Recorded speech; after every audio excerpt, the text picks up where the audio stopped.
नमस्कार, आप सभी का बहुत स्वागत है साधना न्यूज में और मैं हूं आपके साथ मनीष कुमार। राजधानी भोपाल से इस वक्त की सबसे बड़ी खबर मिल रही है, जहां कांग्रेस पार्टी को बड़ा झटका लगा है। मध्य प्रदेश राज्यसभा चुनाव को लेकर यह बड़ी खबर है।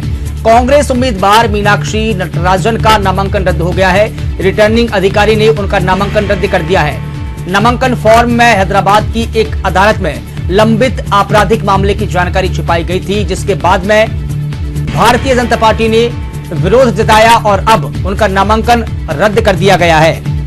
इस वक्त की सबसे बड़ी खबर आपको राजधानी भोपाल से बता रहे हैं, जहां पर भारतीय जनता पार्टी की आपत्ति के बाद में कांग्रेस की उम्मीदवार मीनाक्षी नटराजन का नामांकन रद्द हो गया है। और आपको बता दें कि अब मध्य प्रदेश की राज्यसभा चुनाव का समीकरण पूरी तरीके से बदल गया है। भाजपा की आपत्ति के बाद रिटर्निंग अधिकारी ने नामांकन निरस्त कर दिया है। भाजपा ने इसे कानूनी प्रक्रिया की जीत बताया, जबकि कांग्रेस इसे बड़ा झटका माना जा रहा है। मध्य प्रदेश राज्यसभा चुनाव में कांग्रेस को बड़ा झटका लगा है। कांग्रेस उम्मीदवार मीनाक्षी नटराजन का नामांकन रद्द हो गया है। तो वहीं भाजपा की ओर से पक्ष रखने वाले अधिवक्ता संकेत गुप्ता ने कहा कि मीनाक्षी नटराजन के खिलाफ लंबित मामले की जानकारी दस्तावेजों में उपलब्ध थी और उस मामले में उनकी ओर से जवाब भी दाखिल किया जा चुका था। इसके बावजूद यह जानकारी शपथ पत्र में शामिल नहीं की गई। उन्होंने कहा कि सुप्रीम कोर्ट के दिशा निर्देशों के मुताबिक उम्मीदवार को अपने खिलाफ लंबित मामलों की पूरी जानकारी देनी अनिवार्य है। इसी के आधार पर भाजपा ने नामांकन पर आपत्ति दर्ज कराई थी। संकेत गुप्ता ने यह भी दावा किया है कि संपत्ति संबंधी विवरण में भी विरोधाभास पाया गया है, जिसे भाजपा ने अपनी आपत्ति का हिस्सा बनाया था। और इस दौरान उमंग सिंघा ने कहा कि एक गांधीवादी नारी से बीजेपी डर गई है। कांग्रेस की जीत और एक ईमानदार महिला प्रत्याशी की बढ़ती स्वीकार्यता से घबराई भाजपा का असली चेहरा अब मध्य प्रदेश विधानसभा में बेनकाब हो गया है।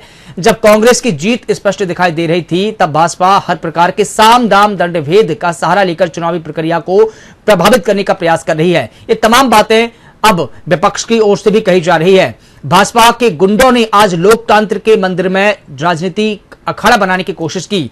नारा नारी बंधन का, लेकिन चरित्र नारी अपमान का। यही भाजपा का असली चेहरा है। ये बातें विधानसभा में कांग्रेस के नेता प्रतिपक्ष उमंग सिंघा ने कही है।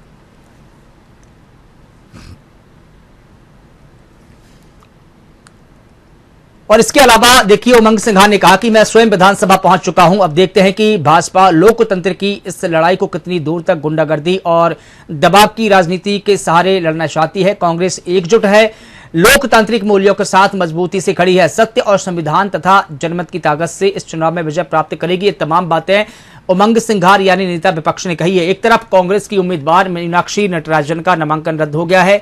भारतीय जनता पार्टी ने इसे कानूनी जीत बताया, लेकिन अब कांग्रेस इसे भाजपा की दोहरी मानसिकता बता रही है, साम दाम दंड भेद की राजनीति बता रही है। ये आरोप लगाए जा रहे हैं कि एक गांधीवादी नारी से भाजपा डर गई है। ये उमंग सिंघार ने कहा है।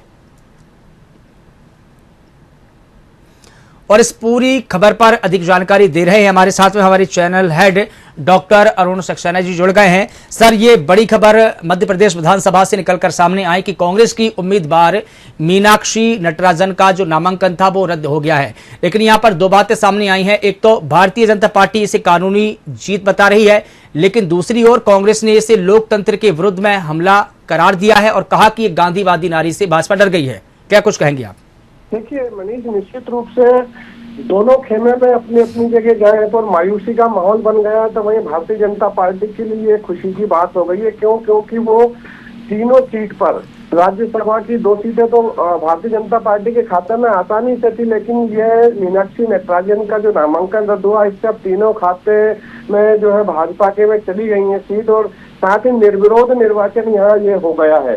तो फिर इसके अलावा यदि हम बात कर लें तो जो कानूनी दाव पेश है, तो भारतीय जनता पार्टी जो है इसे एक अपनी जीत बता रही है कि मीनाक्षी नटराजन का जो नामांकन था तो उनमें उन पर जो एक मामला हैदराबाद में दर्ज था उन्होंने छुपा लिया और इस कारण उस पर आपत्ति ली गई और जो चुनाव अधिकारी है उसने निरस्त कर दिया। लेकिन वहीं भारतीय जनता पार्टी के इस पूरे के पूरे व्यवहार पर जो कांग्रेस है वो इसको तानाशाहीपूर्ण रवैया बता रही है और एक गांधीवादी नेता को जो है या महिला जो कैंडिडेट है, उम्मीदवार है, उसको पीछे धकेलने का कुछ प्रयास इस तरह से ये बात की जा रही है मनीष। लेकिन सर, अब इस पूरी सियासी लड़ाई में आगे की राह क्या है? संवैधानिक मूल्य और संविधान कानून क्या कहता है कि अगर इनका मीनाक्षी नटराजन का नामांकन रद्द हो गया है, हालांकि कांग्रेस ने कहा है कि हम कोर्ट जाएंगे इस फैसले के खिलाफ में, लेकिन अगर कोर्ट में भी यही फैसला आता है तो आगे की राह क्या होगी? क्या कांग्रेस ये सीट खो देगी और क्या ये सीट भाजपा के खाते में चली जाएगी?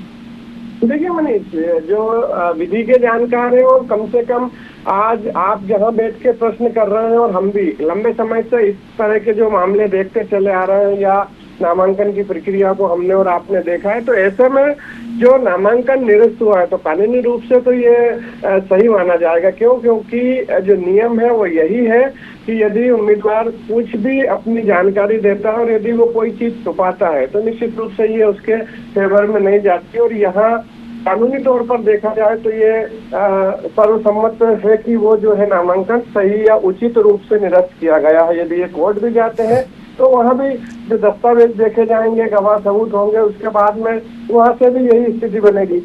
अब रहा सवाल, कांग्रेस जिस तरह से चाहती है कि एक महिला को पीछे करने की कोशिश की है या फिर एक बार उनको लाभ देना चाहिए था, लेकिन यहाँ जब नूरा कुश्ती की बात आती है, नियम की बात आती है, तो इन सब चीजों को देखा जाना भी उतना ही जरूरी होता है मनीष।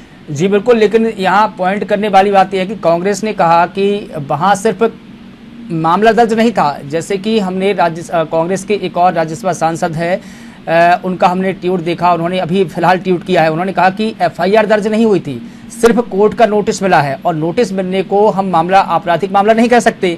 इस आधार पर यह फैसला विधि विरुद्ध बताया जा रहा है।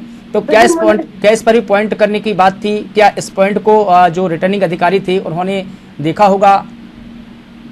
बात यह ये नहीं है मनीष की क्या हुआ है, बात है कि तथ्यों को छुपाया गया है। विषय अभी जो कानून की नजर में ये नहीं है कि वहाँ उन पर एफआईआर दर्ज हुई है या नहीं हुई है। वहां से यदि कोर्ट का नोटिस मिला है और वो नोटिस का यदि ये लिख देते हैं कि जैसे हमने देखा है चरित्र सत्यापन जब कराने जाते हैं कई केसों में, तो उसमें यदि किसी पे मामला दर्ज है, यदि वो दोष मुक्त होता है तो उसकी कॉपी वहां पे लग जाती है, एफआईआर रिपोर्ट वहां लग जाती है। तो यदि यहाँ मीनाक्षी नटराजन अपने जो नामांकन है उसमें उस विषय को लिख देती है कि फलानी जगह हमारे ऊपर एक कोर्ट का नोटिस मिला है, तो यहाँ कहने को किसी के पास कुछ नहीं बचता और वो फिर इतनी ज्यादा बातें नहीं होती। लेकिन यदि कोई चीज छुपाई गई है, मैं कानून सम्मत जो बात है वो वहां पे जाकर इसको बताना चाह रहा हूँ कि अब यहाँ यदि कोर्ट में जाके मामले को देखा जाएगा या भारतीय जनता पार्टी जब स्टैंड करेगी तो ये सारी की सारी बातें वहाँ खुलेंगी।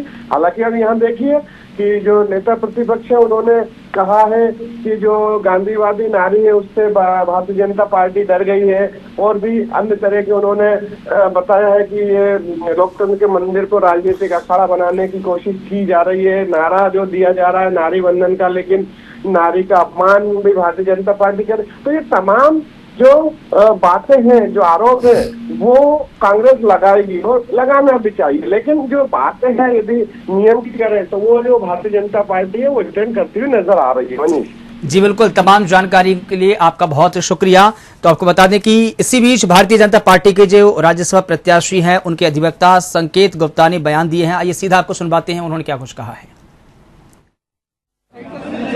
देखिए, भारतीय जनता पार्टी के जो कैंडिडेट हैं उन्होंने मीनाक्षी नटराजन के नॉमिनेशन फॉर्म पर अपनी आपत्ति दर्ज की है कि मीनाक्षी नटराजन ने अपना एफिडेविट गलत फाइल किया है।